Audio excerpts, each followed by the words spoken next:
My parents gave everything to my golden child sibling, then demanded I fund their retirement. I refused and cut ties. I'm 34 am, and I don't think I've ever had a normal relationship with my parents. Growing up, it was pretty clear my younger brother, let's call him T, was their favorite. He's 2 years younger than me, and while I was the one who got good grades, kept out of trouble, and tried to make something of myself, T, he was the screw up plain and simple.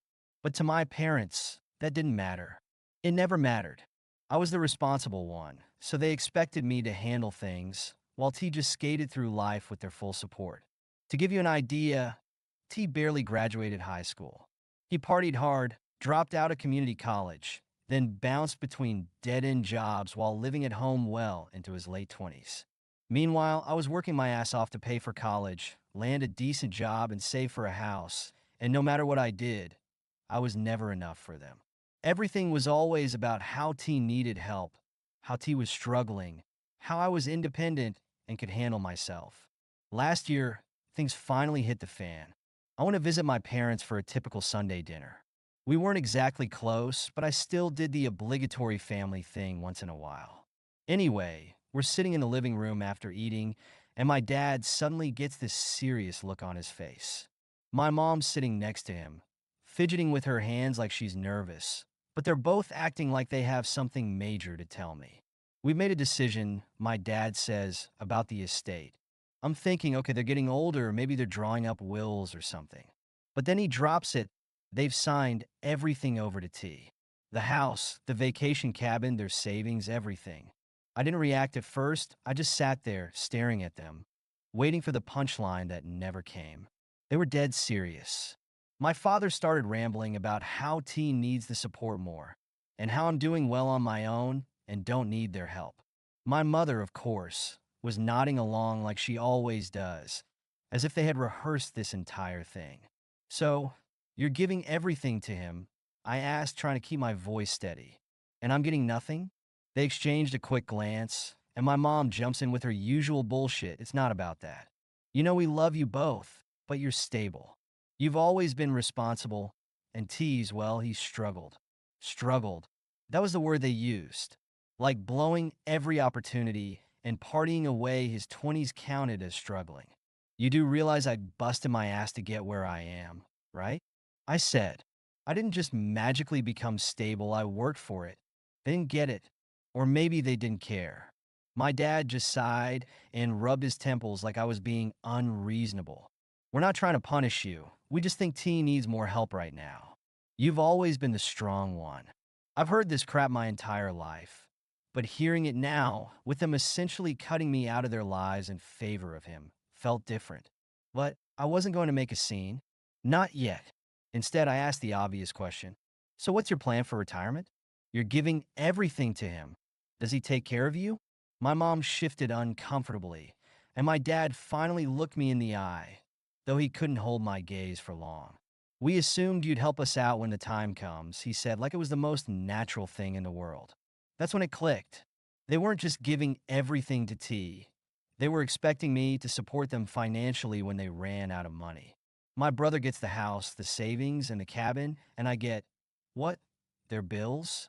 So you're telling me I get nothing except the responsibility of taking care of you when you can't work anymore? I asked, the anger bubbling up. My dad, looking more irritated than apologetic, nodded. You're more equipped to handle it, to still trying to get his life together. It makes sense. I couldn't believe what I was hearing. This is unbelievable, I said. You're rewarding him for doing nothing, and then you expect me to pick up the slack? Are you serious? My mom started crying. Her go-to move whenever things get uncomfortable. It's not like that. We didn't mean for it to come across that way. She sobbed, but the words meant nothing. She wasn't sorry for what they were doing. She was just upset I wasn't falling in line like they expected. No, I said, standing up, you've made your decision. T can have everything, but don't come to me expecting me to clean up his mess or take care of you when things go south. I'm done. I walked out without another word. They called after me, but I didn't turn back. As soon as I got home, I blocked their numbers. I needed space, and I wasn't about to let them guilt me into staying involved in this ridiculous family dynamic. For months, there was silence. No calls, no texts, nothing. I figured they were content letting T blow through their money. But of course, that didn't last. Eventually, I got a voicemail from my mother, sounding panicked. T's in trouble, she said. He made some bad decisions. We need your help. Please call us back. I didn't call back. They wanted me to step in after T had inevitably blown through the money they handed him on a silver platter. No way. I deleted the voicemail and moved on with my day. A week later, my dad tried calling, then my aunt, then random family friends. All of them with the same sob story. T's struggling. Your parents need help. It was insane. My parents had given everything to T, watched him burn through it, and now they were coming to me again to bail them out. The entitlement was staggering. I finally answered one of my aunt's calls. She tried the whole family guilt trip, telling me it was my duty to help my parents, especially now that T had messed up. I wasn't having it. Let me get this straight, I said. They gave T everything, right?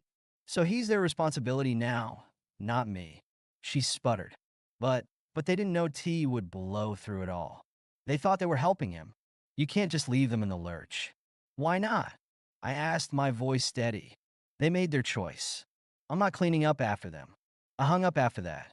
I was done with these people trying to drag me back into a mess that wasn't mine to fix. Then a few weeks later, I got a call from a lawyer.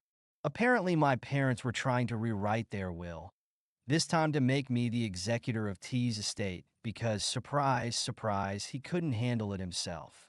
The lawyer started rattling off some legal jargon about how I'd be responsible for managing their assets once they were gone, which of course included keeping an eye on T. I cut him off. No, I'm not interested. Tell them I'm out. There was a long pause on the other end of the line, like the lawyer wasn't used to hearing this kind of response. Are you sure? I'm sure, I said. Tell them I want nothing to do with it. I hung up and blocked the lawyer's number, too. This was getting ridiculous.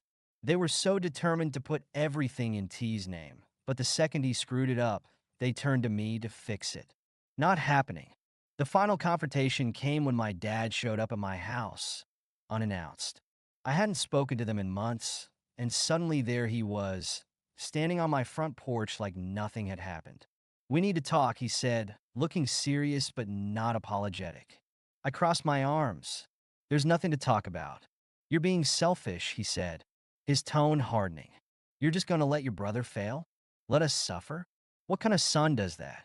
I felt the anger rising again, but I kept my voice calm. You gave him everything. You made that decision. Now you're asking me to clean up after him? No, I'm not your backup plan. You don't just turn your back on family. He shot back. This is your responsibility, whether you like it or not. That was it. I was done with the guilt trips, the manipulation, the endless cycle of them expecting me to pick up the pieces. No, I said firmly, it's your responsibility. You gave everything to T, so you deal with him. I'm not your safety net. He looked furious, but there was nothing left to say. I shut the door in his face, locking it behind me. He banged on it a few times, but eventually he left. After that, I stopped hearing from them as much. I'm sure they're still telling relatives I'm the bad guy, letting everyone know how I abandoned them, but honestly, I don't care anymore. They made their bed, and now they can lie in it. I've moved on since then. They tried a few more times to get through to me, but I ignored them. Every call, every voicemail, every desperate attempt from some distant relative to guilt me back into the fold, I shut it all down.